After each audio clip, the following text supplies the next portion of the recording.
Hello दोस्तों, मैं राहुल स्वागत करता हूं आप सबका मैथ्स बाय राहुल एसो चैनल पे। अपने प्रीवियस ईयर क्वेश्चन की सीरीज में आज हमने लिया है 24 सितंबर शिफ्ट 2 का पेपर और उम्मीद है ये सीरीज आप लोगों को पसंद आ रही है। यदि पसंद आ रही है तो वीडियो को ज़्यादा से ज़्यादा लाइक कीजिए, चैनल को सब्सक्राइब कीजिए और अपने दोस्तों के साथ भी शेयर कीजिए। तो आइए शुरू करते हैं। ये आज के शिफ्ट का पहला सवाल है और हाँ, एक सवाल पिछले शिफ्ट का 24 सितंबर शिफ्ट 1 का एक सवाल एक्सचेंज हो गया था, उसकी जगह पे मैंने किसी और शिफ्ट का सवाल बता दिया था। तो वो सवाल 24 सितंबर शिफ्ट 1 का इस शिफ्ट में हमने शामिल किया हुआ है। ठीक है, तो इसमें हम लोग टोटल 26 सवाल देखेंगे, 25 इस शिफ्ट के और एक पिछले शिफ्ट का जो एक्सचेंज हो गया था। तो ये आज के शिफ्ट का पहला सवाल है जिसमें बोला है कि विद्या ने काव्या को 3 साल के लिए 4% प्रति वर्ष चक्रवृद्धि ब्याज की दर पे 6,000 रुपये उधार दिए। 3 साल के बाद विद्या को मिलने वाली राशि की गणना करें। ठीक है, प्रिंसिपल दिया हुआ है 6,000, रेट ऑफ इंटरेस्ट दिया हुआ है 4% और 3 साल। ठीक है, और ये कंपाउंड इंटरेस्ट पे निकालना है आपको। तो इसके निकालने के बहुत सारे तरीके हैं। पहले तो आप 4% का सक्सेसिव निकाल लीजिए, ये पहला तरीका है। ठीक है, लेकिन सवाल देखते के साथ ना आपको ये समझ में आना चाहिए कि कौन सा तरीका हम लगाएं जिससे कैलकुलेशन बहुत ईजी हो हमारा। ठीक है, जैसे आप 4% का सक्सेसिव निकालेंगे 3 बार तो वहाँ कैलकुलेशन हो जाएगा। उसके बाद आप उसका 6,000 का परसेंटेज निकालेंगे, मतलब काफ़ी कैलकुलेटिव हो जाएगा आप। तो आप क्या कीजिए ना, पहले 6,000 आपको एक काफ़ी अच्छा नंबर दिख रहा है, मतलब इसका आप परसेंटेज बहुत ईजिली निकाल सकते हैं। तो आप 6,000 का पहले 4% निकाल लीजिए कि 1 साल के बाद 6,000 कितना हो जाएगा। ठीक है, तो पर साल का जो रेट ऑफ इंटरेस्ट है 4% है, तो 1 साल के बाद 6,000, मतलब इस पे 4% का ब्याज मिलेगा, 240 रुपये का ब्याज मिलेगा 6,000 पे। यानी कि 1 साल के बाद आपका जो प्रिंसिपल होगा, मतलब अमाउंट हो जाएगा, वो हो जाएगा 6240। ठीक है, मतलब 6,000 इनिशियल में प्रिंसिपल था, 1 साल के बाद ये कितना हो गया 6240। अब आपको सिर्फ 2 साल का इंटरेस्ट निकालना है। ठीक है, कि 2 साल के बाद 6240 कितना हो जाएगा। ठीक है, तो 6240 2 साल के लिए निकालना है, तो आप 4% का फ्रैक्शन वैल्यू कितना होता है 1/25, यानी कि 6240 हो क्या जाएगा 26/25, 2 सालों के लिए, तब पावर 2। ठीक है, अब यहाँ से जैसे आप देखिएगा कि ये 25 का स्क्वायर है और ये यदि 625 बन जाए तो बहुत ही ईजी से कट जाएगा, बहुत ईजिली कट जाएगा। तो इसको 625 बना लेते हैं हम लोग। हमने इसको लिख दिया 625 और ये है 26 का स्क्वायर। 26 का स्क्वायर क्या होता है 6 से 76। ठीक है, और 25 का स्क्वायर 625। ठीक है, हमने यहाँ पे 10 ऐड किया ना एक्स्ट्रा, तो 10 हमें घटाना होगा, तो -10 करना होगा और साथ में गुना में क्या है 676/625। ठीक है, अब देखिए इसकी ज़रूरत हमें नहीं पड़ती, इसकी ज़रूरत इसलिए पड़ रही है, हम अप्रॉक्स यहीं से सवाल का आंसर निकाल सकते थे, लेकिन इसकी ज़रूरत इसलिए पड़ रही है क्योंकि 2 ऑप्शन बहुत पास-पास दे रखे हैं। ठीक है, इसलिए हमें ये भी कैलकुलेट करना होगा। अब देखिए, पहले वाले पार्ट को जब आप कैलकुलेट कीजिएगा तो आपको दिख जाएगा ये 625 से 625 सीधा-सीधा कट गया। 10 गुना 676, ये आ गया 6760। ठीक है, अब आपको इसकी वैल्यू निकालनी है। यदि ऑप्शन थोड़ा-सा दूर होता ना ये दोनों, तो आप सीधा-सीधा आंसर टिक मार देते जो 6760 के पास में है। लेकिन ऑप्शन दूर है, सॉरी ऑप्शन काफ़ी पास है, तो आपको यहाँ कैलकुलेट करना पड़ेगा। आप यहाँ से देखिए 625 से जब 676 को काटिएगा, तो एक बार में कटेगा अराउंड। उसको 10 से गुना कीजिएगा तो -10 पॉइंट समथिंग करना होगा। ठीक है, 10 पॉइंट समथिंग। आप खुद बताइए 67 से 60 में से यदि आप 10 माइनस कीजिएगा, तो 6750 आना चाहिए। उससे थोड़ा-सा ज़्यादा माइनस कर रहे हैं, यानी कि ऑप्शन नंबर सी ही एकमात्र ऑप्शन होगा। ठीक है? उम्मीद है समझ में आया होगा आप लोगों को। तो आपको ना अपने कैलकुलेशन को इसी तरह फास्ट करना होगा। ठीक है? आइए अगले सवाल पे। ये अगला सवाल इसमें बोला है कि पूर्ण संख्याओं के लिए निम्नलिखित में कौन-सा कथन सत्य है? तो कौन-सी संख्या इसमें से पूर्ण संख्या है, ये आपसे पूछ रहा है, मतलब होल नंबर। तो पहला वाला बोला है दे इंक्लूड इंक्लूड फ्रैक्शन, तो कभी भी होल संख्या में, होल नंबर्स में, यानी कि पूर्ण संख्याओं में फ्रैक्शन नहीं होते हैं। दूसरा दे इंक्लूड नेगेटिव नंबर्स भी नहीं होते। होल नंबर होता क्या है, 0 से शुरू होकर 0, 1, 2, 3, 4। ठीक है, ये सारे होल नंबर होते हैं, पूरे नंबर 0 से शुरू होके। तो ना ही इसमें नेगेटिव होता है और ना ही फ्रैक्शन होता है। और तीसरी बात बोल रहा है कि इसमें जीरो और पॉजिटिव इंटीजर्स होते हैं, तो ये सही है। और लास्ट ऑप्शन है दे स्टार्ट फ्रॉम 1, 1 से स्टार्ट होता है, नहीं, ये 0 से स्टार्ट होता है। ठीक है, यानी कि इसका सही आंसर हो गया ऑप्शन नंबर सी। आइए अगले सवाल पे। ये अगला सवाल इसमें बोला है धीरज अपने घर से स्कूल 3.8 किलोमीटर प्रति घंटा की गति से जाता है और 2.6 किलोमीटर प्रति घंटा की गति से वापस आता है। यदि उसे आने जाने में 5 घंटे लगते हैं तो उसके घर और स्कूल के बीच की दूरी कितनी है? देखिए, धीरज के जाने का जो स्पीड है वो 3.8 किलोमीटर दिया हुआ है और आने का स्पीड 2.6 किलोमीटर दिया हुआ है। और घर से स्कूल जाना, स्कूल से घर जाना, मतलब डिस्टेंस तो सेम ही है ना। तो सेम डिस्टेंस जब भी रहे ना, और जो रेशियो आपका स्पीड का हो उसका उल्टा रेशियो हो जाता है टाइम का। मैंने बहुत बार बताया आप लोगों को। तो यहाँ पे उसका जो स्पीड है घर से स्कूल जाने का वो 3.8 किलोमीटर प्रति घंटा है, और स्कूल से घर आने का 2.6 किलोमीटर प्रति घंटा है। और चूंकि डिस्टेंस सेम है तो जो टाइम का रेशियो होगा ना इसका उल्टा हो जाएगा, यानी कि टाइम कितना लगेगा उसको, 2.6 और 3.8। ठीक है, इसको सिंपल रेशियो में लिख लेते हैं। दशमलव से दशमलव कट गया, और ये 13 गुना 2 26, 13 गुना 26, और ये 19 से 2 बार में। ठीक है, यानी कि टाइम का रेशियो कितना आ गया, 13 और 19, इसको मिटा देते हैं। ठीक है, ये है आपका स्पीड का रेशियो, मतलब रेशियो नहीं है तो स्पीड ही है, और ये टाइम का रेशियो 13 और 19। आपको सवाल में दिया हुआ है कि उसे आने जाने में 15 घंटे लगते हैं, यानी कि ये दोनों, ये जाने का समय और ये आने का समय। यहाँ से देखिएगा तो 13 और 19 को जोड़िएगा तो 32 यूनिट। 32 यूनिट बराबर सवाल में 5 घंटे दिए हुए हैं, तो 1 यूनिट बराबर कितना हो जाएगा, 5/32। ठीक है, तो आप कोई भी एक समय निकाल लीजिए, या तो 13 या तो 19। तो 13 का यदि आप वैल्यू निकालते हैं तो ये हो जाएगा 65/32, मतलब 13 यूनिट बराबर 65/32 घंटे। अब देखिए आपको स्पीड पता है जाने का, टाइम पता है चल गया, तो आप दोनों को मल्टीप्लाई कीजिएगा तो आपको डिस्टेंस नहीं मिल जाएगा। तो स्पीड कितना है, 3.8 जाने का, और समय कितना लगता है, 13 यूनिट की वैल्यू कितनी है, 65/3.2, सॉरी 65/32। ठीक है, इसको कैलकुलेट कीजिए, ये कितना आएगा। देखिए 65 से जब आप इसको काटिएगा ना, 32 से 65 को, तो 2 से ज़्यादा बार में कटेगा, क्योंकि 32 गुना 2 64 होता है। ठीक है, तो 2 से ज़्यादा बार में कटेगा, तो आंसर जो आएगा वो 3.8 गुना 2, यानी कि 76। 7.6 से ज़्यादा आएगा, तो 7.6 से एक ही ज़्यादा ऑप्शन, ऑप्शन नंबर डी। ठीक है, आइए अगले सवाल पे। ये अगला सवाल है, इसमें बोल रहा है कि एक गोलाकार खोल का बाहरी व्यास 20 सेंटीमीटर है और यह 1 सेंटीमीटर मोटा है। खोल में लगी सामग्री का आयतन ज्ञात करें। मतलब एक खोखला गोला है, सीधा सीधा ये समझिए, और उम्मीद है इसका फिगर बनाने का जरूरत नहीं पड़ेगा, आप लोगों को इतना तो समझ में आ रहा होगा कि एक खोखला गोला है, उसका आउटर रेडियस दिया हुआ है। आउटर डायमीटर 20 सेंटीमीटर है, तो आउटर रेडियस कितना निकल जाएगा, 10। और चूंकि मोटाई 1 सेंटीमीटर है, तो इनर रेडियस कितना आ जाएगा, 10 माइनस 1 9। अब आपका आउटर रेडियस भी निकल गया, इनर रेडियस भी निकल गया, निकालना क्या है, आयतन खोखले गोले का। तो खोखले गोले का आयतन होता क्या है, तो 4/3 पाई आउटर रेडियस का क्यूब माइनस इनर रेडियस का क्यूब, यही तो होता है।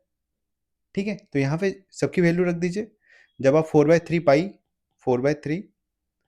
की जगह पे यदि 22/7 रखें, और आर क्यूब 10 का क्यूब 1000, और माइनस 9 का क्यूब 729। ठीक है, ये आ गया आपका कितना, 4/3, 4/21 कर देते हैं इसको, इसको 22 रहने देते हैं, और ये हो गया 1000 माइनस 729, ये आ जाएगा 271। ठीक है, अब यहाँ से आ गया आपका कैलकुलेशन, इसको मिटा रहे हैं। अब देखिए ये कैलकुलेशन है, लेकिन आप इस कैलकुलेशन को स्किप कर सकते हैं। यदि आपको मन है कि हम कैलकुलेट करके ही बनाए, तो आप कैलकुलेट करके बनाइए, कोई दिक्कत नहीं है। ठीक है, लेकिन मेरा मोटिव आप लोगों को टाइम सेव करना सिखाना है। तो आप कैसे टाइम सेव कीजिएगा, यहाँ पे लेंदी कैलकुलेशन है, तो आप सीधा सीधा क्या काम कीजिए ना, आप इस 21 से 22 को काट दीजिए, 21 को, सॉरी 22 को यदि आप 21 मान ले थोड़ी देर के लिए, ये जो ऊपर 22 लिखा हुआ है, इसको यदि आप 21 मान ले तो पूरा पूरा कट जाएगा ना। तो 21 यदि आपने माना, तो 22 को यदि आपने 21 माना, देखिए सिर्फ समझने में टाइम लगेगा। ठीक है, 22 को यदि आपने 21 माना तो कितना परसेंट कम कर दिया, एक, मतलब एक कम किया। एक कम करने का मतलब है लगभग में 22 में एक कम करना, यानी कि 5% के आसपास कम करना, क्योंकि आपको पता है 1/20 कितना होता है, 5% होता है। तो आपने लगभग में 5% कम किया है। ठीक है, तो आपने 22 को जैसे ही 21 माना, तो ये दोनों कट गया, और आपका आंसर क्या आ गया, 4 गुना 271। और 4 गुना 271 होगा कितना, 250, और 21 चौके 84, यानी कि 1084 आपका आंसर आया। ठीक है, लेकिन आपने 5% कम कर दिया है पूरे आंसर को, क्योंकि आपने 22 को 21 मान लिया है। ठीक है, जब भी ऐसा सवाल है ना, नीचे 21 रहे ऊपर 22 रहे, तो आप क्या कीजिएगा, इसको काट दीजिएगा, और जो भी आंसर आपके पास ऑप्शन में हो ना, वहां से आप एक कोई भी ऑप्शन उठा के चेक कर लीजिएगा जो आपको ज्यादा क्लोज लगे। जैसे मुझे लग रहा है कि पहला ऑप्शन यदि हम ट्राई करें, तो 1134 का जैसे ही 5% कम करेंगे ना, लगभग में 1084 आ जाएगा। 5% कम क्यों कर रहे हैं? क्योंकि यहाँ पे मैंने 5% कम किया है, 22 को 21 बनाया है काटने के लिए। ठीक है, बहुत ऐसे सवाल होंगे जहाँ पे आपको ऊपर 22 होगा, नीचे 21 होगा, खास करके ये स्पेयर के वॉल्यूम वगैरह में, तो यहाँ पे आप ये काम कर सकते हैं। तो 1134 का 5% जैसे ही आप कीजिएगा ना, तो 1134 का 10% 113, लगभग में मान के चलना है 113, 5% 56 के आसपास। ठीक है, मतलब 1134 में जैसे ही आप 56 माइनस कीजिएगा ना, आपको दिख जाएगा कि 1084 के पास पहुंच जाएंगे। 1276 में तो आप 56 माइनस कीजिएगा तो भी 1200 के ही आसपास रहिएगा, बहुत दूर, बहुत डिफरेंस हो जाएगा। 1340 में 56 माइनस भी कीजिएगा तो भी बहुत दूर रहिएगा। ठीक है, सॉरी 1340 में 56 नहीं, 1340 का 5%, मतलब इन दोनों का। देखिए, आपको 1084 पे पहुंचना है। ठीक है, तो 1134 से एक मात्र ऑप्शन दिख रहा है डी, तो सीधा सीधा आउट हो गया, क्योंकि डी पहले से कम है 1084 से। इसको और कम कीजिएगा तो और छोटा हो जाएगा। ठीक है, उम्मीद है समझ में आया आप लोगों को। एक तरीका और भी था, लेकिन हम ज़्यादा लेंदी नहीं करेंगे यहाँ पे, वो किसी और वीडियो में सीखेंगे। आइए अगले सवाल पे। यदि आपको नहीं समझ में आया तो आप वापस से वीडियो को देखिए, क्योंकि कैलकुलेशन सीखना बहुत ज़रूरी है। क्योंकि आपको यदि 25 सवाल 15 मिनट में बनाने हैं तो आपको कैलकुलेशन सीखना होगा, नहीं तो आप बहुत सवाल छोड़ के आइएगा। ठीक है, क्योंकि लेंदी यदि सवाल दे देगा ना, तो आपको, आप लिमिटेड समय में कर नहीं पाइएगा। तो लिमिटेड समय में लेंदी सवाल करने के लिए, कैलकुलेटिव सवाल करने के लिए आपको कैलकुलेशन सीखना पड़ेगा। ठीक है, और ये कोई ट्रिक नहीं है। ठीक है, ये आप लोग अप्रोक्सीमेशन का यूज कर रहे हैं और सवाल को सॉल्व कर रहे हैं। आइए अगले सवाल पे। ये अगला सवाल इसमें बोला है कि एक आयताकार मछली घर, उसका डायमेंशन दिया हुआ है, में 20 सेंटीमीटर के प्रारंभिक स्तर पे पानी भरा है। 10 सेंटीमीटर व्यास वाले 10 समान धातु के गोले धीरे धीरे मछली घर में डाले गए, यह मानते हुए कि गोले पूरी तरह डूब गए हैं, जल स्तर में कितनी वृद्धि होगी। देखिए, एक आयताकार मछली का घर है, ऐसा मान लेते हैं। ठीक है, इसमें जो है ना, इसमें पहले से कुछ पानी है, पहले से यहाँ तक पानी है, इसका कुछ ऊंचाई है। अब हमने इसमें क्या किया, 10 गोले डालें, जिसका रेडियस 5 सेंटीमीटर है, व्यास दिया हुआ 10 सेंटीमीटर, तो रेडियस 5 सेंटीमीटर। तो 5 सेंटीमीटर रेडियस वाले 10 गोले डाले इसमें, और इससे क्या होगा, हमारा पानी का लेवल थोड़ा ऊपर आ जाएगा। यहाँ तक आ गया, मान लेते हैं पानी का लेवल, तो कुछ ऊंचाई बढ़ गया ना, एच। तो ये वाला पोर्शन को यदि आप देखें तो ये भी तो एक घनाभ बनेगा, क्यूबाइड बनेगा। तो आप सीधा सीधा इसी के वॉल्यूम को, ठीक है, इसके वॉल्यूम को 10 गोले के वॉल्यूम के बराबर कर लीजिए, क्योंकि आप गोला डाल रहे हैं, 10 छोटे छोटे गोले डाल रहे हैं, तभी तो इतना पानी भर रहा है। तो इसका वॉल्यूम बराबर हो जाएगा गोले के वॉल्यूम के। ठीक है, तो बस आपको वही करना है। तो इसका वॉल्यूम क्या होगा, हाइट एच भर रहा है पानी का, तो हाइट एच मान लेते हैं, और लंबाई चौड़ाई आपको दिया हुआ है 100 और 50, 100 और 50। आप इस ऊंचाई का यूज नहीं करेंगे। ठीक है, रीजन ये है कि ये जो ऊंचाई है ना, ये टोटल मछली घर का ऊंचाई है, टोटल क्यूबाइड का, लेकिन आपको उसकी ऊंचाई नहीं लेनी है। आपको ऊंचाई लेना है जो गोले डालने से जितना ऊंचाई बढ़ गया। ठीक है, क्योंकि सवाल में आपसे यही पूछ रहा है कि जल स्तर में कितनी वृद्धि हुई, तो मान लेते हैं एच। मैंने अभी बताया कि जल स्तर में जो वृद्धि होगी वो भी एक क्यूबाइड ही बनाएगा। इक्वल टू किसके कारण हुई, तो 10 छोटे छोटे गोले के कारण, तो बराबर हो जाएगा 10 गोले का वॉल्यूम के, 10 into 4/3 pi r cube. R कितना है, 5, 5 का क्यूब 125। ठीक है, यहाँ पे पाई में ही चारों ऑप्शन है, तो पाई काटने की जरूरत नहीं है आपको। आपको एच निकालना है, तो 125 से 5 से कट जाएगा, कितने बार में, 4 बार में, और ये 0 से 0 कट गया, ये 4 से 4 कट गया, एच कितना आ गया, पाई/3, एच आ गया पाई/3, ऑप्शन नंबर बी। आइए अगले सवाल पे। ये अगला सवाल इसमें बोला है कि ए, बी और सी ने एक परामर्श फर्म बनाई, उनकी पूंजी निवेश क्रमशः 6 लाख, 4 लाख और 5 लाख रुपए थे। 3 महीने के बाद ए ने 1 लाख रुपए निकाल लिए और बी ने 1 लाख रुपए और जोड़ दिए। साझेदारी 9 महीने तक चली। उनका प्रभावी पूंजी योगदान का अनुपात क्या था, मतलब उन्होंने कितना इन्वेस्ट किया, उनका रेशियो क्या होगा, टाइम से मल्टीप्लाई करना होगा हमें से। सेम जैसे हम बनाते हैं कि प्रॉफिट का रेशियो क्या होगा, वही निकालना हमें। तो ए है, बी है और सी है। 6 लाख, 5 लाख, 4 लाख और आगे भी 1-1 लाख जोड़ रहे हैं, तो लाख का 5 जीरो सब में से हटा देते हैं। ठीक है, हर जगह से हमने 5 जीरो हटा दिया। तो कह सकते हैं ए ने 6 इन्वेस्ट किया, बी ने 4 और सी ने 5। ये 3 महीने तक चला, ठीक है। और फिर बाद में क्या हुआ, ए ने 1 लाख रुपए निकाल लिया, मतलब 6 से 5 हो गया। बी ने 1 लाख रुपए जोड़ दिए, यानी कि 4 से 5 हो गया। और सी का कुछ चेंज नहीं, यानी कि सी 5 से 5 में ही रहा। और ये 9 महीने तक चला, तो 3 महीने पहले हो गए और 9 महीने बाद में, ठीक है। तो इसको मल्टीप्लाई कर देंगे, इसको मल्टीप्लाई कर देंगे और आपस में जोड़ देंगे, तो ये हो जाएगा 36 18 और 9 पचे 45, 18 प्लस 45 ये हो जाएगा 63, ठीक है। 18 36 18 9 पचे 45 गलत हो रहा है क्या? ठीक है, देखते हैं।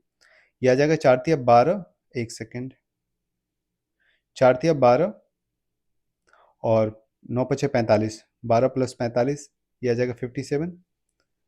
और यहाँ से 5 तिया 15 और 9 पचे 45, 15 प्लस 45 ये आ जाएगा 60। ये कट रहा है क्या? 36 18 9 पचे 45, कुछ गलत हो गया है, ऑप्शन आ नहीं रहा है। 6 लाख रुपए, 4 लाख रुपए और 5 लाख रुपए 3 महीने के बाद। ए ने 1 लाख रुपए निकाल लिए, मतलब 5 हो गया। बी ने 1 लाख डाल दिए और अच्छा सॉरी, ये देखिए ये गलत होगी, ठीक है। टोटल 9 महीने का था, तो पहले तो 3 महीना हो गया ना। टोटल 9 महीने के लिए इन्वेस्टमेंट था, तो 3 महीने हमने यहाँ पे ले लिया, तो यहाँ पे तो 6 ही महीने लेने होंगे, ठीक है। अब इसको कीजिए, ये 3 गुना 6 18 और 6 5 30, 18 प्लस 30 48, ठीक है। और ये हो जाएगा 4 तिया 12 और 6 5 30 42। उसी तरह 5 तिया 15 और 6 5 30, 15 प्लस 30 45। कैंसर आ जाएगा 16 14 और 15, तीनों 3 से कट जाएगा, ऑप्शन नंबर ए। आइए अगले सवाल पे। ये अगला सवाल है, इसमें बोल रहा है कि एक उत्पाद की कीमत में एक्स प्रतिशत की कमी हो जाती है और फिर एक्स प्रतिशत की वृद्धि हो जाती है। अंतिम कीमत मूल कीमत से 10% कम हो जाती है, एक्स का मान क्या है? देखिए सेम सवाल है, सेम डेटा के साथ, सेम ऑप्शन के साथ। पिछले शिफ्ट में मैंने बताया था 24 सितंबर शिफ्ट 1 में। इसका आंसर 31.6 आप लोग देख लीजिएगा पिछले शिफ्ट में। आइए अगले सवाल पे। ये अगला सवाल इसमें बोला है कि एक फर्श 12 मीटर लंबा और 9 मीटर चौड़ा है। यदि 1.5 मीटर और 1.5 मीटर की टाइलों का उपयोग किया जाता है तो टोटल कितनी टाइलों की आवश्यकता होगी? ठीक है, तो ये total area divided by tiles का एरिया, उतने ही टाइल्स लगेंगे, तो टोटल एरिया कितना हो जाएगा? 12 गुना 9 मीटर, इतना फर्श है, ठीक है। तो पूरे फर्श का एरिया हमने निकाल लिया और डिवाइडेड बाय टाइल्स का एरिया, तो इससे हमें पता चल जाएगा कि कितने टाइल्स लगेंगे। यहाँ से 1.5 से 12 कट जाएगा 8 बार में, और 1.5 से 9 कट जाएगा 6 बार में। कितने टाइल्स? 8 छक्के 48 टाइल्स लगेंगे, ऑप्शन नंबर ए। आइए अगले सवाल पे। ये अगला सवाल है, इसमें बोल रहा है कि एक दुकान का साइन बोर्ड 5 मीटर गुना 4 मीटर का एक आयत है, जिसमें से 2 मीटर गुना 1 मीटर का एक आयत काटा गया है। पेंटिंग की लागत 180 पर मीटर स्क्वायर है, तो उजागर क्षेत्र के लिए पेंटिंग की लागत कितनी होगी? ठीक है, उजागर क्षेत्र मतलब हो गया एक्सपोज्ड एरिया। देखिए सवाल ये है कि एक साइन बोर्ड है 5 मीटर गुना 4 मीटर का, ठीक है, ये 5 है और ये 4 है। इसमें से हमने एक पार्ट काट के निकाल लिया 2 मीटर गुना 1 मीटर का, ये 2 मीटर और ये 1 मीटर, ये हमने काट के निकाल लिया है, ठीक है। तो पहले बचे हुए क्षेत्र का एरिया कितना हो जाएगा? तो टोटल एरिया था 5 गुना 4 20, उसमें से हमने निकाल कितना लिया? 20 में से 2 गुना 1 यानी कि 2, तो एरिया बचा कितना? 18, ठीक है। तो बचे हुए एरिया का कोस्टिंग क्या होगा? और दिया हुआ है 180 पर मीटर स्क्वायर कोस्टिंग है पेंटिंग का, मतलब 1 मीटर स्क्वायर का जो चार्ज है वो 180 रुपया है। तो 18 मीटर स्क्वायर का कितना हो जाएगा? 18 गुना 180, तो 18 गुना 18 324, ऑप्शन नंबर ए। आइए अगले सवाल पे। ये अगला सवाल इसमें बोला है कि एक नियमित षष्ठभुज षष्ठकोणीय नट के बाहरी भुजा 6 सेंटीमीटर और आंतरिक खोखली भुजा 3 सेंटीमीटर है, तो अनुप्रस्थ काट में सामग्री का अनुमानित क्षेत्रफल क्या है? देखिए सवाल ये है कि एक समषष्ठभुज है 3 4 5 6, ठीक है, एक सेकेंड, और इसके अंदर मतलब ये एक और समषष्ठभुज है, ये मान लेते हैं, ठीक है। और इसमें जो अंदर की भुजा है ना, नट इसी तरह का कुछ दिखता है, ऐसा ही होता है ना नट, तो इसमें बाहर की भुजा 6 सेंटीमीटर और अंदर की भुजा 3 सेंटीमीटर दी हुई है।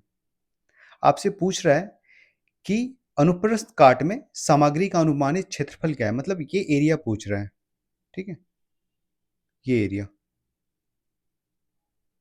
तो ये एरिया निकालने के लिए आपको क्या करना होगा? बाहर वाले समषष्ठभुज का एरिया और माइनस अंदर वाले समषष्ठभुज का एरिया।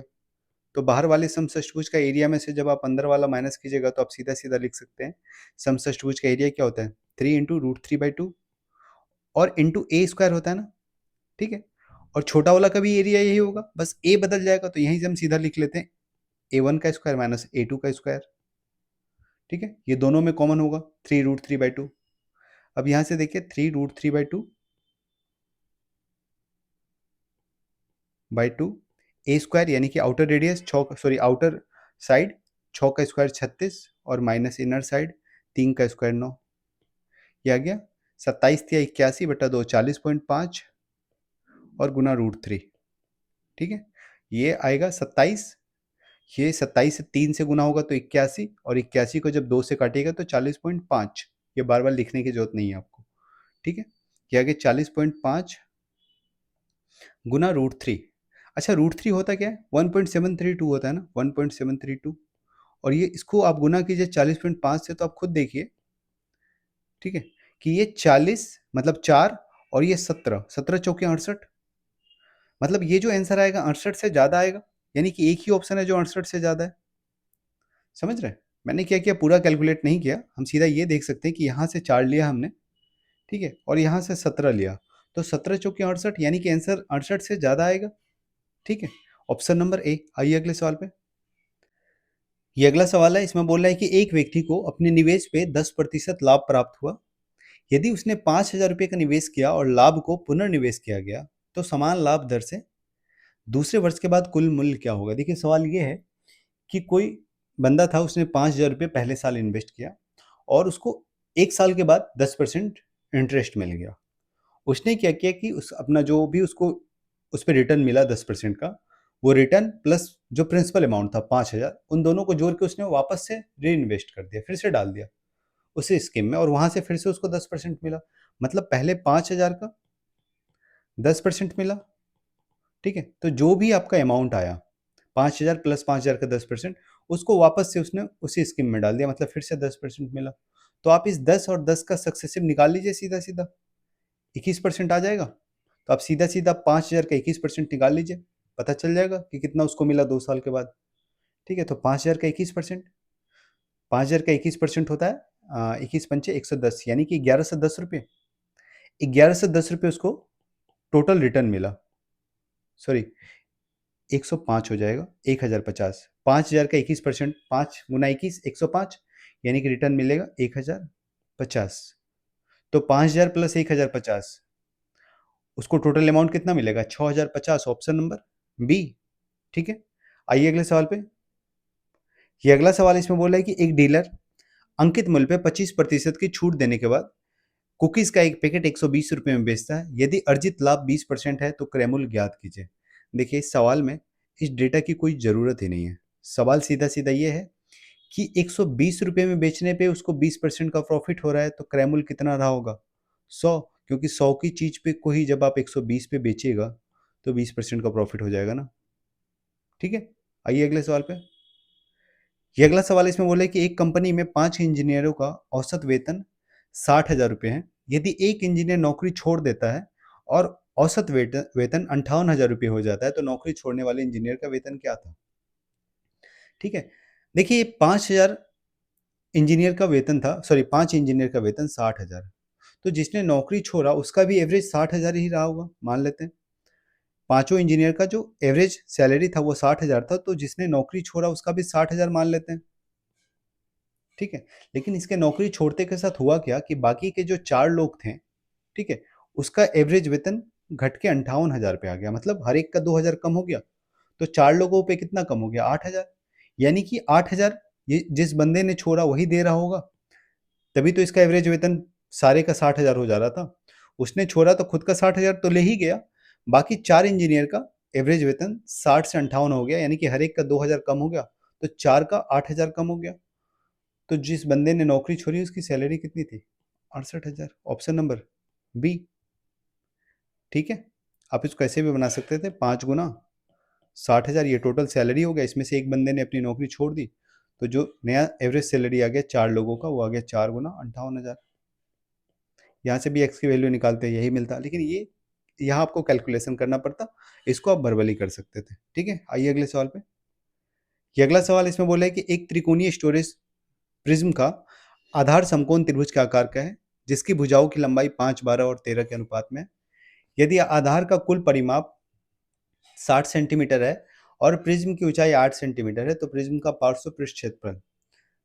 कल के शिफ्ट में भी ये सवाल था, वहां मैंने बताया आप लोगों को कि प्रिज्म का पार्श्व पृष्ठ क्षेत्रफल क्या होता है।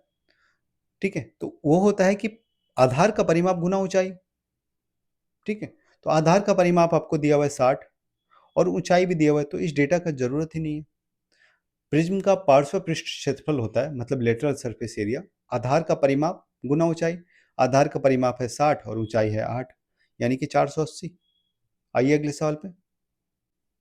ये अगला सवाल है, इसमें बोल रहा है कि 9 संख्याओं का औसत 63 है। जब एक संख्या हटा दी जाती है तो औसत 60 हो जाता है। कौन सी संख्या हटाई गई थी? ठीक है, देखिए सेम सवाल है जो अभी हमने यहाँ देखा था कि एक कंपनी में 5 इंजीनियरों का औसत वेतन 60,000 है, एक इंजीनियर चला गया तो नया वेतन 58,000 हो गया। यहाँ भी सेम सवाल है, तो उसी तरह बनाएंगे हम लोग क्या करेंगे कि मान लेंगे ये जो संख्या हटाई गई ये 63 थी, मतलब जो इनिशियल आपका एवरेज था वही हमने मान लिया। ठीक है, और प्लस में क्या होगा, जितना एवरेज कम हो गया, यानी कि देखिए 63 से 60 हो गया ना नया एवरेज, मतलब 3 कम हो गया। और यदि एक नंबर पे 3 कम हुआ तो 8 नंबर पे कितना होगा, 24 कम। तो इसको 24 जोड़ देंगे जितना कम हो गया, क्योंकि कम हुआ यानी कि ये लेके चला गया ना, जिस संख्या को हमने हटाया वो संख्या लेके चली गई। कम होने का मतलब तो यही है। तो आप बताइए कि 8 संख्या, मतलब यहाँ पे हमने 24 क्यों लिखा, यहाँ से यहाँ 63 से 60 हो गया, मतलब 3 कम हो गया। और 8 संख्याओं पे 3 कम हुआ, क्योंकि एक संख्या तो चली गई, तो 8 संख्याओं का 3 कम हो गया, तो 8 या 24 कम हो गया। तो जो संख्या गई उसका खुद का 63 रहा होगा और प्लस 24 वो लेके चला गया। 63 प्लस 24 87।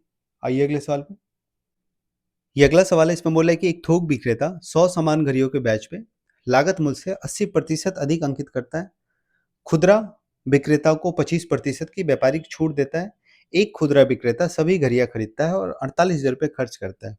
थोक विक्रेता के लिए प्रति घड़ी का क्रय मूल्य क्या है? देखिए यहाँ पे सवाल में आपको एक घड़ी का क्रय मूल्य पूछ रहा है, स्टार्टिंग प्राइस क्या था, मतलब जो थोक विक्रेता था उसके लिए सीपी क्या था एक घड़ी का, और ये पूरे प्रोसेस में 100 घड़ी का बात कर रहा है। तो यदि एक घड़ी का ही पता करना है हमें तो 100 घड़ी की बात क्यों करें, यहाँ से एक ही घड़ी मान लेते हैं। उससे क्या होगा, परसेंटेज वैल्यू तो चेंज नहीं होगा, percentage value as it is रहेगा। यदि वो 100 घड़ी पे 25% कमा रहा है या 25% की छूट दे रहा है, तो एक घड़ी पे भी 25% का ही छूट दे रहा होगा। और यदि 100 घड़ी पे 80% अधिक मार्क कर रहा है, तो एक घड़ी पे भी 80% अधिक ही मार्क कर रहा होगा। चेंज क्या होगा कि घड़ियां खरीदने में, यदि उसने 100 घड़ी खरीदने में 48,000 रुपये खर्च किए थे, तो अब सिर्फ 480 रुपये खर्च करने पड़ेंगे। ठीक है, बाकी सब कुछ सेम रहेगा। तो हम एक ही घड़ी मान के सवाल बना रहे हैं। हमने माना कि जो थोक विक्रेता था उसका एक घड़ी का सीपी 100 रुपया था। ठीक है, उसने प्राइस 80% से बढ़ा दिया, यानी कि 180 कर दिया, यह मार्क्ड प्राइस है। सवाल में दिया हुआ है कि प्राइस 80% अधिक मार्क किया, यानी कि मार्क प्राइस 180 और 100 क्या था, सीपी। ठीक है, आगे बोल रहा है कि इसको इसने 25% की छूट देके बेचा। तो 180 का जब 25% का छूट दीजिएगा तो 180 का 25% मतलब 1/4, यानी कि 45। तो 45 का छूट दिया तो बेचा कितने में, 135 में। ये उसका सेलिंग प्राइस आ गया एक घड़ी का। लेकिन सवाल में बोल रहा है कि एक घड़ी खरीदने में कितने खर्च के खुदरा विक्रेता ने, तो 480 रुपये, यानी कि इस 135 यूनिट की वैल्यू 135 यूनिट की वैल्यू 480 आ गई। तो आपको निकालना क्या है, थोक विक्रेता के लिए प्रति घड़ी का क्रय मूल्य, यानी कि 100 यूनिट की वैल्यू निकालनी है। तो 135 यूनिट इक्वल टू 480 दिया हुआ है, एक यूनिट इक्वल टू कितना हो जाएगा, 480 बटा 135। तो 100 यूनिट की वैल्यू निकालनी है, इसमें जो कट रहा है उसको काट देते हैं। ये 5 से कटेगा, 5 से दोनों कट जाएगा, तो 5 से काटिएगा तो ये आ जाएगा 48 गुना 2 96, और ये 5 से 27 बार में, अच्छा ये 3 से कट जाएगा, 3 से कटेगा तो 32, और ये आ जाएगा 9, यानी कि एक यूनिट की वैल्यू कितनी आ गई, 32/9। एक यूनिट की वैल्यू आई 32/9, तो 100 यूनिट की वैल्यू हो जाएगी 3200/9। ठीक है, और 3200/9 कितना हो जाएगा, 9 × 27 5, 9 × 5 = 45, 9 × 5 = 45। ठीक है, 355.5555 ऑप्शन नंबर ए। आइए अगले सवाल पे। ये अगला सवाल इसमें बोल रहा है कि टेन ए इक्वल टू 3/4, तो साइन ए का वैल्यू। अच्छा, टेन ए होता क्या है? P/B। P दिया हुआ है 3, B दिया हुआ है 4, तो H कितना हो जाएगा? 5। 3 4 5 ट्रिपलेट होता है। साइन ए क्या होगा? P/H यानी कि 3/5, ऑप्शन नंबर ए। आइए अगले सवाल पे। ये अगला सवाल इसमें बोल रहा है कि 1 प्लस कोट स्क्वायर थीटा बराबर कोसेक स्क्वायर थीटा। तो cosec square theta minus cot square theta क्या होगा? मतलब अच्छा, यहाँ पे 60 दिया हुआ है, cosec square 60 minus cot square 60। ठीक है, यहाँ जो भी एंगल हो, यदि सेम एंगल है तो इसकी वैल्यू ही 1 होती है। ठीक है, सीधा सीधा याद रखिएगा। Cosec square theta minus cot square theta जो होता है ना, ये 1 होता है। ठीक है, यहाँ पे थीटा की जगह 60 डिग्री दिया हुआ है, तो ये 1 ही होगा। यहाँ पे भी सेम चीज़ दिया हुआ है आपको, यहाँ से भी जब आप देखिएगा तो मिल जाएगा कोसेक स्क्वायर थीटा और माइनस उधर की जगह तो cot square theta equal to 1, same चीज़ है, तो ये आ गया 1। आइए अगले सवाल पे। ये अगला सवाल इसमें बोल रहा है कि एक वृत्त के त्रिज्या खंड की त्रिज्या 10 सेंटीमीटर है और इसका केंद्रीय कोण 3π/4 रेडियन है, तो त्रिज्या खंड का क्षेत्रफल कितना होगा? त्रिज्या खंड का क्षेत्रफल होता कितना है? थीटा बटा 360 इंटू पाई आर स्क्वायर, यही तो होता है। और थीटा की वैल्यू यहाँ पे दे रखी है। पाई की वैल्यू जब आप 180 रखिएगा तो आ जाएगा 135 डिग्री। ठीक है, ये 135 डिग्री है, तो यहाँ पे रख दीजिए 135 बटा 360 और गुना पाई आर स्क्वायर। पाई पाई को पाई ही रहने दीजिएगा क्योंकि ऑप्शन में पाई ही है। आर स्क्वायर हो जाएगा 10 का स्क्वायर 100, यहाँ से ये कटेगा 45 तिया 135 और 45 चौके ये 180 यानी कि 8 बार में ये आ गया। 8 से 100 कट जाएगा 12.5 बार में, 12.5 गुना 3 37.5 पाई आ गया, ये आ गया 37.5 पाई, ऑप्शन नंबर बी। आइए अगले सवाल पे। इसमें दिया हुआ है cos 90 minus theta equal to x है और थीटा न्यून कोण है, तो एक्स के पदों में cos थीटा का वैल्यू क्या होगा? अच्छा, ये cos 90 माइनस थीटा होता क्या है? तो मैंने बताया था कि जब भी 90 पे चेंज होगा ना तो cos साइन हो जाता है, तो cos 90 माइनस थीटा ये हो जाएगा साइन थीटा, और साइन थीटा बराबर एक्स, साइन थीटा बराबर एक्स। आपको निकालने बोला है cos थीटा। cos थीटा होता क्या है? 1 माइनस साइन स्क्वायर थीटा होता है ना, और साइन स्क्वायर थीटा एक्स है, तो ये कितना आ जाएगा? 1 minus x square, option number A. आइए अगले सवाल पे। ये अगला सवाल है, इसमें बोल रहा है कि दो वृत्तों की त्रिज्या 6 सेंटीमीटर और 2 सेंटीमीटर है, दोनों वृत्तों की केंद्र 10 सेंटीमीटर दूर है, तो अनुप्रस्थ उभयनिष्ठ स्पर्श रेखा की लंबाई क्या होगी? ठीक है, इसका सीधा सीधा फॉर्मूला मैंने बताया था कि टी यानी कि जो टेंजेंट होता है उसका फॉर्मूला होता है ट्रांसवर्स कॉमन टेंजेंट का, ये होता है D square minus R1 plus R2 का होल स्क्वायर। ठीक है, ये R1 प्लस R2 क्या है?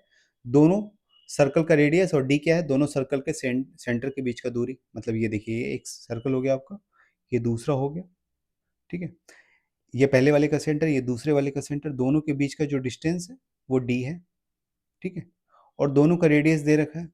आपसे पूछ क्या रहा है कि ये जो इनके बीच जो ट्रांसवर्स कॉमन टेंजेंट होगा, मतलब तिरछी जो उभयनिष्ठ स्पर्श रेखा होती है, उभयनिष्ठ मतलब कॉमन जो दोनों में हो, उसी का लेंथ पूछ रहा है, तो इसके लिए सीधा सीधा ये वाला फॉर्मूला होता है। तो यहाँ पे सबकी वैल्यू रख दीजिए। डी की वैल्यू कितनी है सवाल में? 10 सेंटीमीटर, तो 10 का स्क्वायर 100 और माइनस R1 प्लस R2 यानी कि 6 प्लस 2 8, 8 का स्क्वायर 64। ठीक है, तो अंदर आ गया 36 और 36 से बाहर कितना निकलेगा? 6, यानी कि टेंजेंट का लेंथ कितना आ जाएगा? 6। आइए अगले सवाल पे। ये अगला सवाल है, इसमें बोल रहा है कि एक वृत्त में एक जीवा पी क्यू परिधि पे स्थित बिंदु आर पे 50 डिग्री का कोण बनाती है। परिधि पे स्थित बिंदु एस जो कि आर के समान हो रहा है, वह कितना कोण बनाएगी? ठीक है, तो सेम कोण बनाती है। यदि किसी भी सर्कल में कोई जीवा है और वो किसी पॉइंट पे, सर्कल के किसी पॉइंट पे, एक सेकेंड, सर्कल के किसी पॉइंट पे, मान लेते हैं सर्कल के पॉइंट आर पे जीवा पी क्यू 50 डिग्री का कोण बना रही है, तो ये हर जगह 50 डिग्री का कोण बनाएगी सेम साइड पे। मैंने बताया था आपको कि यदि आर पे 50 बना रही है तो देखिए यहाँ भी 50 बनाएगी, यहाँ भी 50 बनाएगी, हर जगह 50 बनाएगी। मान लेते हैं यहाँ कोई पॉइंट है एस, तो यहाँ भी 50 ही बनाएगी। ठीक है, ऑप्शन नंबर बी। आइए अगले सवाल पे।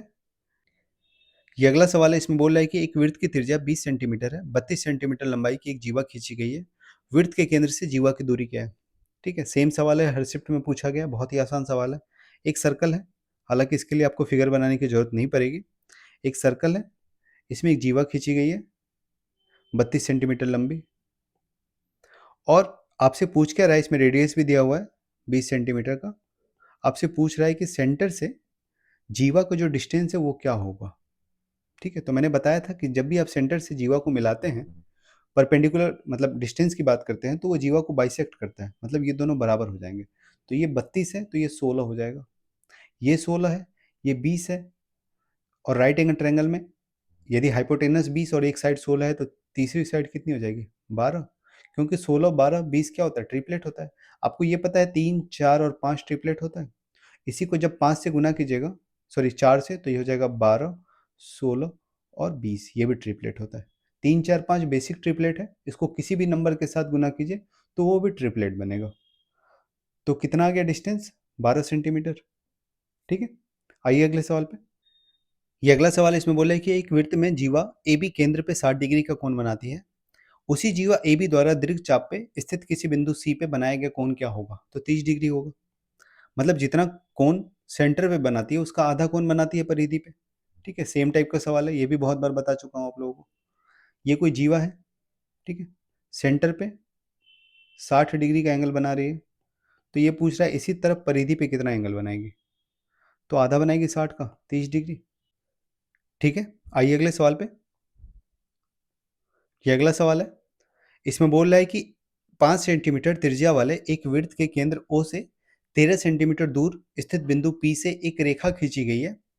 यदि यह रेखा वृत्त की स्पर्श रेखा है तो बिंदु पी से वृत्त की स्पर्श बिंदु तक स्पर्श रेखा की लंबाई क्या है। सवाल यह है कि एक सर्कल है और सर्कल के बाहर कोई पॉइंट पी है, ठीक है, और ये बोल रहा है कि सर्कल का सेंटर जो ओ है उससे पी का डिस्टेंस 13 सेंटीमीटर दिया हुआ है सवाल में। मान लेते हैं ये सेंटर है, तो ये जो डिस्टेंस है ये 13 सेंटीमीटर है, और सर्कल का रेडियस दिया हुआ है 5 सेंटीमीटर।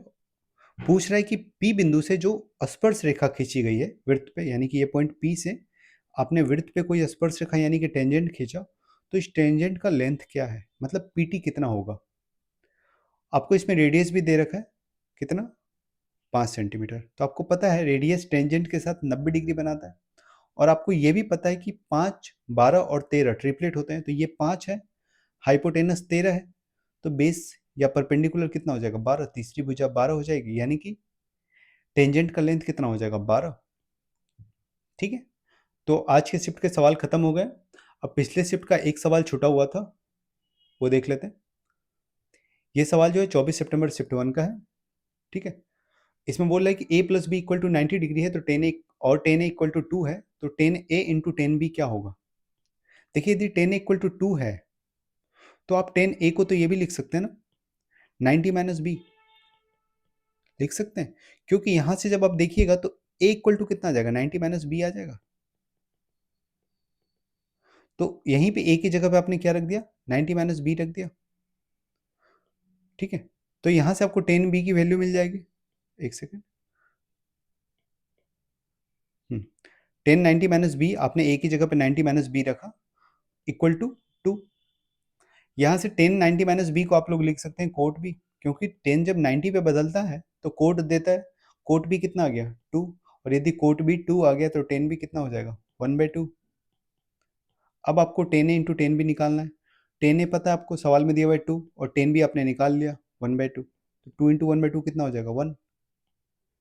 ठीक है, और यदि आप लोगों को वीडियो पसंद आ रहा है तो वीडियो को लाइक कीजिए, चैनल को सब्सक्राइब कीजिए और अपने दोस्तों के साथ भी शेयर कीजिए। मिलते हैं आप लोगों के साथ अगले शिफ्ट के सवालों के साथ, तब तक के लिए बाय।